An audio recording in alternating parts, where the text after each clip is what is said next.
Որոշ չափով կա անհրաժեշտություն կենսաթոշակների բարձրացման մասով, որովհետև կենսաթոշակները արդեն 5 տարի է չեն բարձրացել, բայց մենք ունենք գնաճ։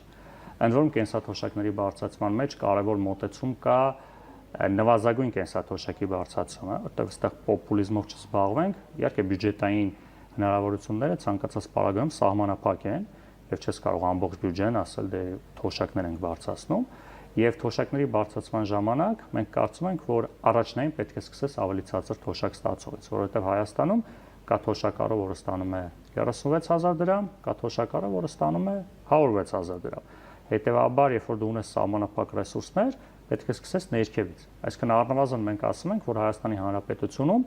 նվազագույն թոշակը պետք է լինի սպառողական զամբյուղից ոչ ցածր, այսինքն մոտ 70-ից 80000 դրամ պետք է լինի ամենացածր թոշակը։ Երկրորդ կարևորագույն ուղղությունը դա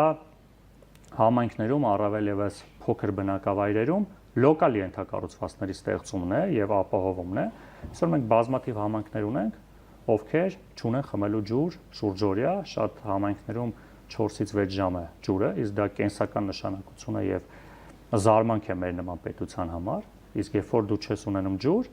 դա առաջացնում է բազմաթիվ խնդիրներ, սկսած առողջության, որը հետո վերածվում է աղքատության, երբ որ վերածվում է աղքատության, կրթության հասանելիության մարդիկ խուսափում են։ Իսկ այդ ուղղությամբ ներհամայնքային լոկալ ենթակառուցվածքային խնդիրների կարգավորումն է եւ իրականացնել ծրագրեր, որոնք կապահովեն մարզերում աշխատատեղերի ստեղծման,